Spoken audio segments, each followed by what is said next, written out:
Hi, my name is Travis Newbill with Shambhala Mountain Center, and I'm here with Andrew Holecek. If you're not familiar with him, he's a renowned Buddhist teacher and author, especially on the topic of death and dying, lucid dream, yoga, and the bardo. So he's obviously the perfect person to talk to right now in the midst of this pandemic. Andrew's going to be leading a program at SMC that we think is going to be really helpful for folks. And we've titled it Working with Anxiety and Fear in an Uncertain World. So Andrew, if you could maybe just start by unpacking the title a little bit. How do we work with fear and anxiety? And yes, it's an uncertain world. And what do we do? Yeah, great. Nice to see you, my friend, first of all. I think working with it right off the bat, just the idea of working with fear and anxiety is itself kind of an alternative narrative here, because generally, for most people, we don't really work with anxiety and fear. It works with us. In other words, it works us over. And so the first ingredient to working with this material, inner work, is in fact establishing a relationship to these otherwise unwelcome, untoward states of being. And right off the bat, this is really helpful because we spend most of our lives relating from these experiences instead of to them. And relating from fear and anxiety is no relationship at all. It's just basically the usual reactive, habitual pattern that doesn't really serve us and others. We basically just capitulate to the power of our force of habits. And that increases our anxiety. We usually express that in unskillful ways towards others.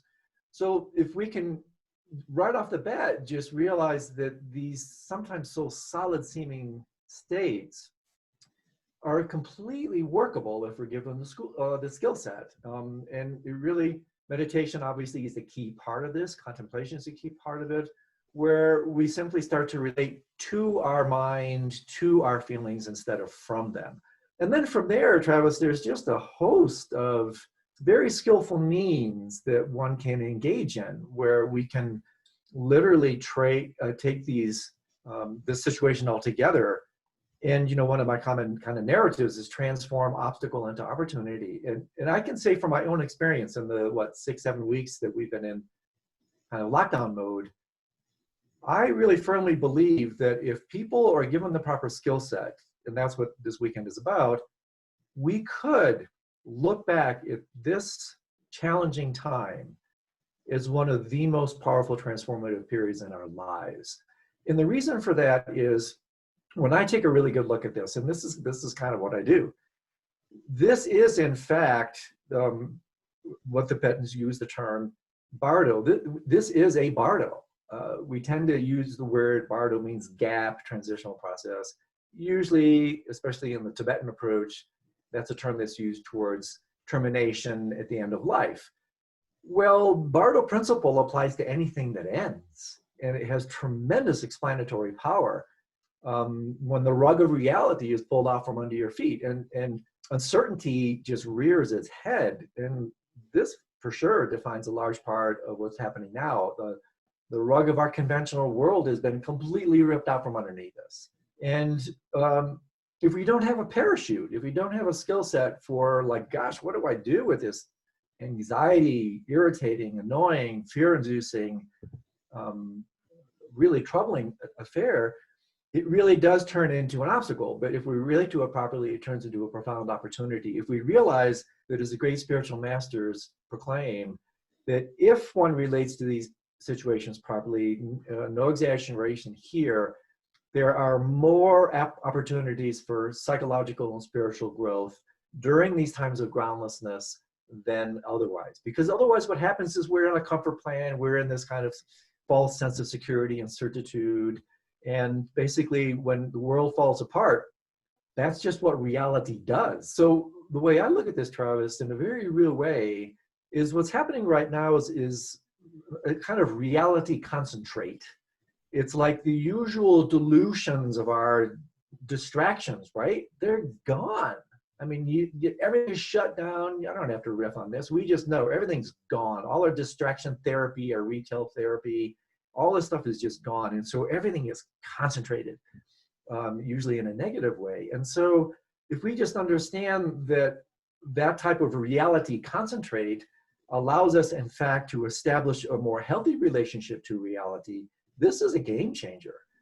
And so what I attempt to do with programs like this is point out in this somewhat heightened way, this extraordinary opportunity we have to work with absolutely inevitable lifetime companions. I mean, you're never going to get rid of anxiety. You're never going to get rid of fear. But what you can get rid of is an inappropriate relationship to anxiety and fear. And so part of what we do is we get really curious. We investigate. This is the part of the relating to it instead of from it. And we do examination practices where we really get very, very interested with like, what really is this thing called anxiety? I mean, like, really, what is it? What is this thing called fear that we spend really a large part of our lives just running away from, avoiding? And what I approach is, I approach this material from a contemplative perspective and also an integral perspective. And by that, what I mean is I will reveal during this particular program an integral or comprehensive approach to things like fear. In other words, if we really understand fear deeply, we see that it has a very powerful, rightful place in the course of human evolution.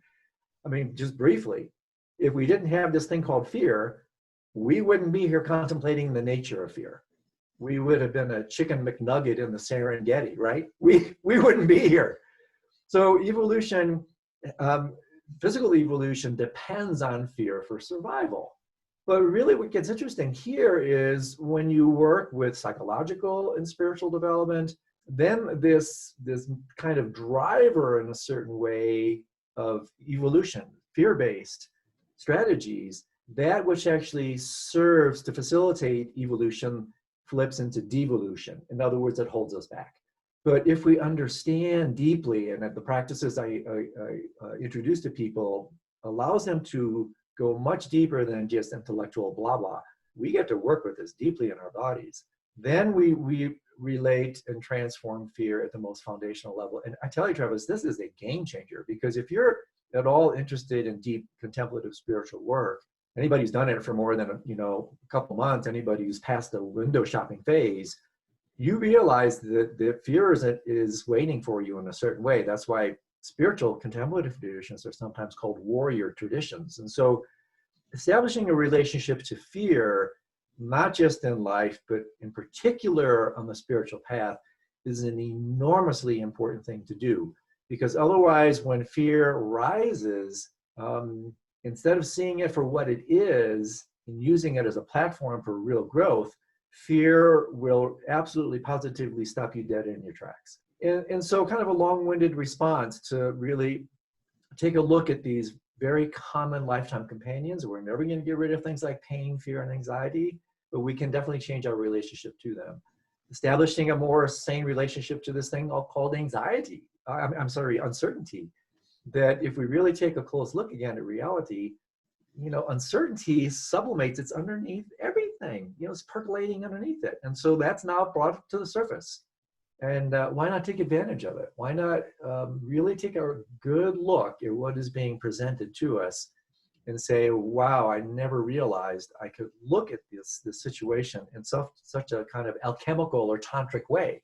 And by that, what I mean is we can transform lead into gold. We can take these unwanted states of mind, and with a proper alchemy, the crucible of your body, for instance, which we'll talk about, you can become an alchemist, a tantric practitioner, so to speak, and really transmute this lead into gold and use what's happening now to actually facilitate your path. And I remember very beautifully one spiritual master, when I was talking to him, we were talking about obstacles.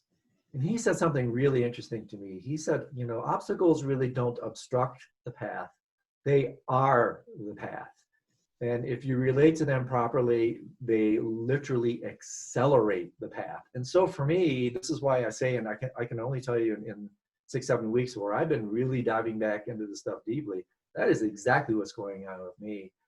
It really is like I've hit the gas pedal, the accelerator on my own development, because in a very real way, I'm being forced to relate to these mind states and to these emotional states that otherwise are just completely diluted by distractions. And so the reality concentrate that we're offered with, this is a precious opportunity, but only if we're armed. Because if we're not armed with a proper skill set, it's very interesting. Studies have shown that usually in instances like this, the default actually is regressive. The default, the untrained default, is to try to get Humpty Dumpty back together again. And Humpty Dumpty ain't working. I mean, we need to let Humpty go splat and then reconfigure a new direction, a new narrative. And so that's largely what we do. We'll realize that there are alternative narratives. We don't have to go back to the old ways. In fact, the old ways, they ain't working. It's one reason we're in the situation. They're just not working. So what choices do we have? Going back, maybe not the best choice. How do we go forward? We need a view, we need a narrative, we need a skill set. And there's a tremendous body of psychological, neuroscientific, philosophical, and spiritual literature that I will be presenting that will show you, like, whoa, I had no idea there was so much rich opportunity here. And this might seem like metaphysical mumbo jumbo or hype. It is not. I mean, this is the great teaching gift of the wisdom traditions, is using these most charged opportunities for real transformation. So long-winded answer to a seed question of, this is what the title is about. Yeah, and I think there were many seeds within that answer. So grateful there'll be some hours to start to unpack some of those things. Because think, everybody has particular things they're working with at this time. Either people are maybe a little too tired of that reality accelerator thing, reality magnifier. You know, it's where I thought that I may have been spiritually, I was not. You know, it was so much easier to be fearless a couple of months ago. Yeah, and really, I thought about this, Travis. See if this doesn't right. You know, what does growth feel like? What does growth feel like? Do you grow when your belly is full and the sun is shining and everything is love and light? I'm not saying that doesn't have its place. You know, the hot tubs, the bubble bath definitely has a place. But when do we really grow? We grow when we're taxed and we're stretched and we're tested. And my experience, you know, over decades of deep spiritual practice, you know, some of my most, in fact, not some, I would say by far my most transformative experiences, both in extensive retreat and life circumstance, have been when I've been in the blast furnace, when it's just so raw, rugged, and real that in a certain real way, I'm actually forced. I'm no longer invited. I am forced to relate to my mind and my heart in new ways.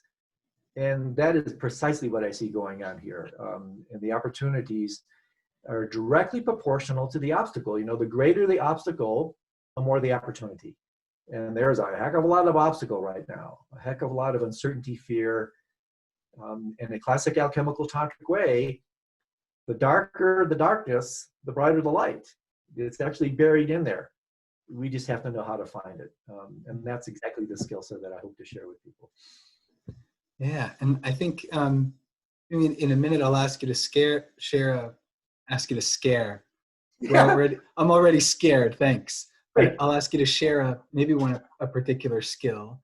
But maybe on that note of being scared, one thing that maybe I'll ask you to just unpack a little is this acting from versus acting Related to. relating from, or relating to. That seems, you know, that's such a very subtle thing. Isn't it? You know, it's somehow it's some mix of fear and intelligence that's causing me to wash my hands and keep 6 feet. You know, it seems like. But then I know that I'm tending to go maybe a little too tight or too wound into that too, and it's hard to tease that apart for me. Yes, exactly. And so we have to find the middle way, you know. I mean, we definitely still want to wash our hands and do all those sorts of things. But we also need to kind of centrifuge out the excesses, the obsessions that kind of happen around that. You know, people are so now, for me, when this first started, I mean, I was just obsessed with this thing. And I was reading and watching TV like hours and hours and hours. And now I'm finding a little bit more the middle way, you know, this kind of balance of media diets. And so I'll be sharing a couple interesting kind of media practices, how to relate to what's on display. And just to come back to what you were saying earlier, this very interesting subtlety between relating to and relating from. It's a minor shift, but these minor shifts have massive repercussions. The image that I use, Travis, is trim tabs. Trim tabs are, you know, if you have a big ocean liner, like, you know, the Queen Mary or whatever, just this massive ocean liner. And at the end, of course, you have there's a rudder, but there's actually a little rudder within the rudder. You can see these on airplanes as well. And that tiny little rudder within the rudder is called a trim tab. And the trim tab principle is that, and there's so many other analogs in chaos theory, the Archimedean point in philosophy, give me a place to stand and I'll move the world kind of thing. The trim tab analogy is that these very subtle shifts, such a tiny little thing like the difference between relating to your mind and from it, that's a trim tab phenomena. And so you can do the smallest little shift just like that, and you will move the Queen Mary. You will move the ocean liner of your life by just, you know, in the tantric language, it's called penetrating the vital point, where you go right to where the target, the acupuncture point is needed, mixing metaphors. And so that's what we will be working with, is introducing a host of these kind of trim tab principles, these penetrating the vital points principles, where we go right to the heart of some of these issues, like, for instance, fear. I mean, it's an enormously important topic. You go right into that and you relate to it instead of from it. That's a massive trim tab shift. And it literally can change the entire course of your life. And I think this may seem, again, like hyperbolic, exaggerated, but it's not. And I think when people are introduced to some of these practices, they will realize, whoa, baby, this is game-changing material. And so I think that's part of what's being invited here. Not just game-changing, but world-changing. We are in a, you know, it goes without saying, in an unprecedented situation. And if we relate to it, it's unprecedented opportunities for growth, but not without the tools. Otherwise, it just doesn't happen. It just won't happen. And that's what I hope to present. Yeah, I wonder if you could offer one now. Yeah. Okay. Okay. Well, here's one. Here's one. Very practical one. Again, there's so many. I'm like doing a little Rolodex, like what would apply. So one of the things I'll be doing this weekend is introducing, and this is my terminology, you know, a bunch of these, what I call emergency meditations, right? Just like emergency spiritual, psychological vaccines, whatever metaphor you want to use. Something that you can use, bang, right on the spot. You know, like when you're feeling whatever, just fill in the blank, because we're feeling a lot. And so I will be introducing a bunch of these on the spot, super simple practices that you can just target. And here's one. There's so many, but here's one. So this is a combination of meditation and contemplation. And the practice is the following. Whenever you feel the urge to complain, anybody feeling that lately? I mean, like, there's no shortage of material. Or criticize, just, you know, put all the sisters in there, but we'll just say complain. Whenever you feel the urge to complain, which, like, you know, last time that happened was like 10 seconds ago, stop, pause. That's very interesting. Pause practice is a type of bardo practice. Bardo means gap. And so this is a kind of a gap or pause practice. This is bardo yoga. You feel the urge to complain. You feel the contraction in your body, and you stop. And then you ask yourself, what am I feeling right now that I just don't want to feel? What am I feeling? That already transforms relating from to relating to, because now you're relating to something. And what this invites, Travis, that is very, very powerful, it invites you actually into the crucible, the alchemical crucible of transformation, which is your body, And so then you drop in and you're left with this kind of unwanted feeling tone. that you are basically wanting to get away from. I play on this, you know, and I invite people to look. Again, this is not just rhetoric. This is something you can test for yourself and see if it's not true. I sometimes playfully say that whenever you're complaining, you're having an out-of-body experience. You're having an OBE because you have left your body where the sensation is still there, and you shot into your head. And all of a sudden, the spin doctors come in. The commentary is called prapancha. We'll be talking a lot about prapancha, proliferation. This is contagion. This is the virus taking place at an individual level. You're leaving your body, and you're flying into your head, and at that point, you've lost contact. And so when you have this invitation, what am I feeling right now that I don't want to feel? You drop back into your body, and then you stay with that. Stay with that sensation. It may not feel good. You may want to get away from it, but getting away from it just keeps it alive. And this is what's really interesting, Travis. Again, this is not just, you know, like spiritual rhetoric. It's a very interesting neurological fact that the biochemical markers for an emotional upheaval, let's say it's anger, whatever, it doesn't matter. Usually things we don't want to feel.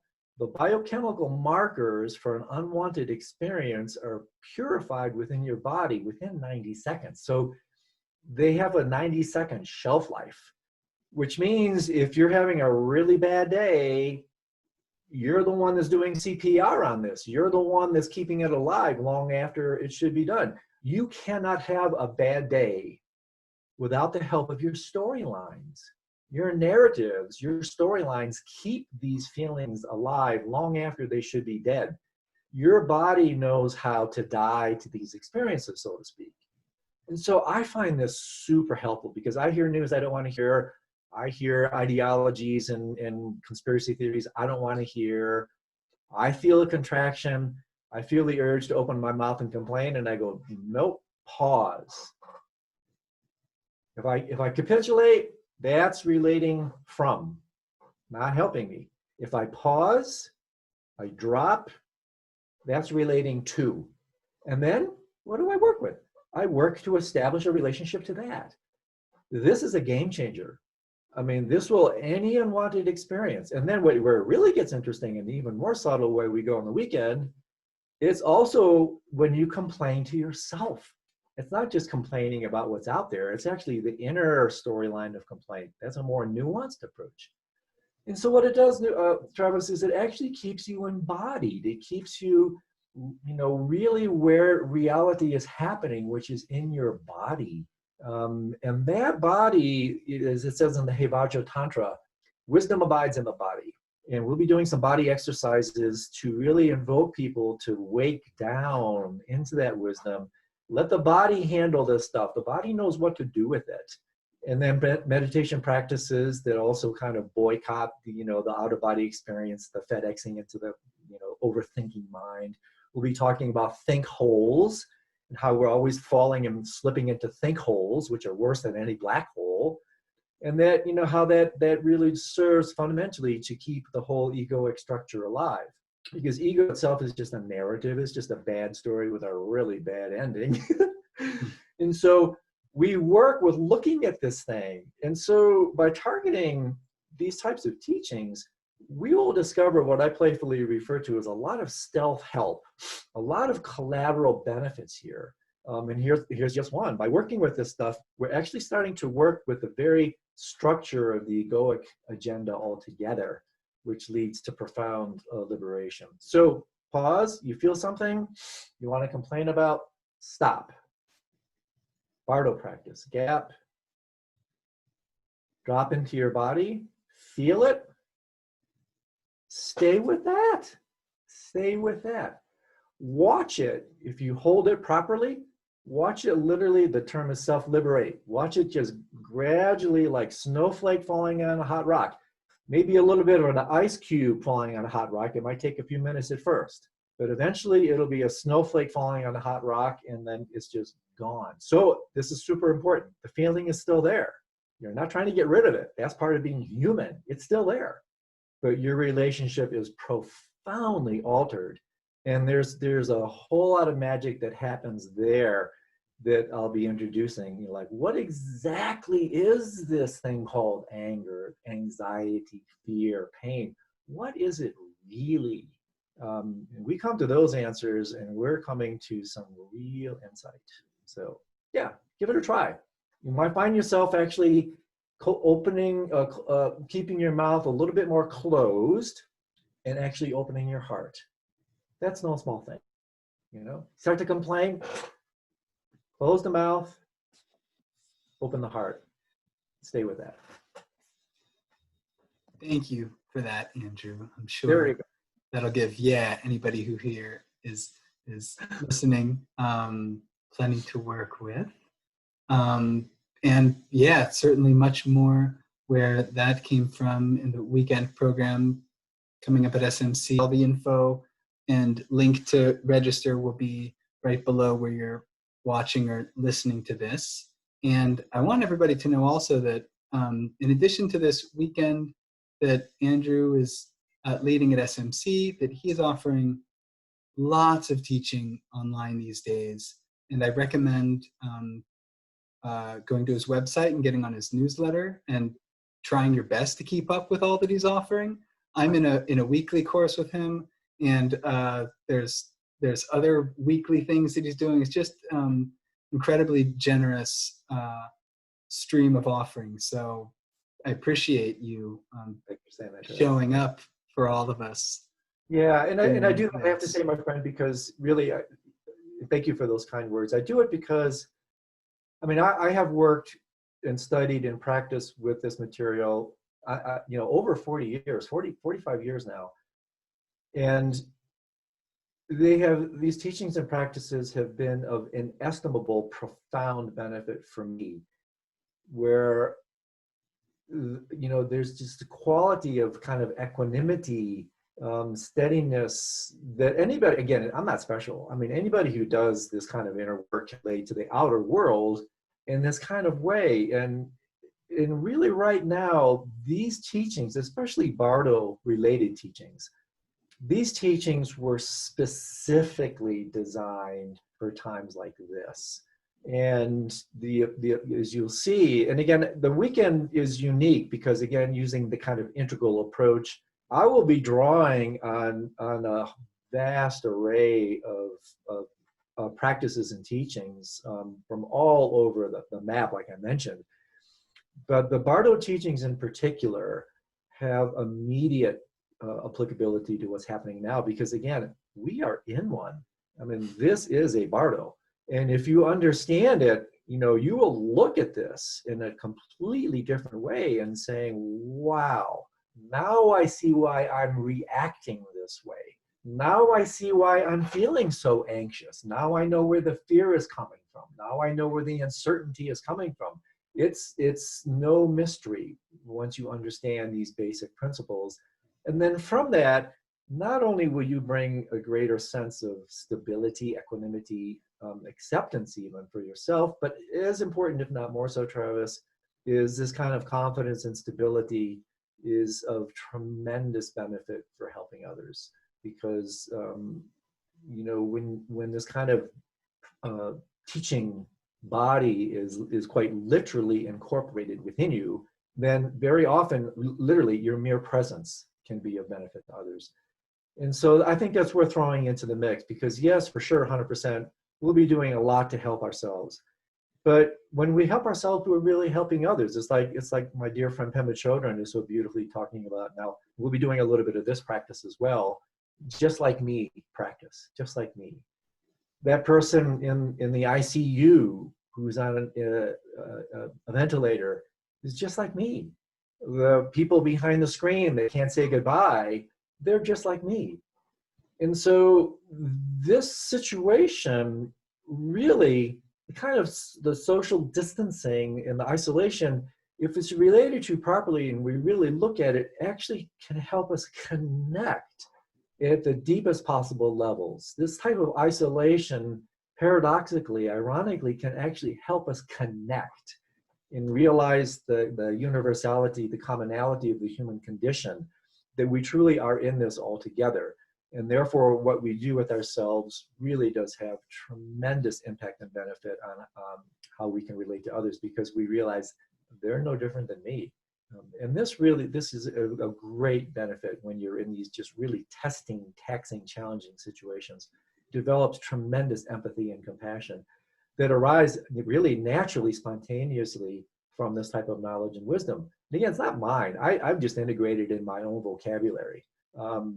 These teachings, they come from all these vast lineages, and I just kind of put them together in a way that's really worked for me. But then, this kind of applied wisdom is compassion, applied wisdom is empathy, kindness. And so we can therefore leave really helping others as much, if not more so, than we can help ourselves. So it's good stuff. Indeed. And may it all be so. And I hope a lot of folks who find their way to this video, this audio, will check out the weekend and go a little deeper into this material with, you've got a great bardo guide here. Andrew was the first person we called up. We were like, whoa, we're totally in a bardo. We better call Andrew. So, Dr. Bardo. Yeah, I should change my name. I like that, actually. Good. Well, thanks again for showing up and chatting today, Andrew, and for the teachings. Nice to connect with you, Travis. Really appreciate it. Wash your hands, keep your heart open, and we'll all get through this together for sure. That's the pith right there. Okay. All right.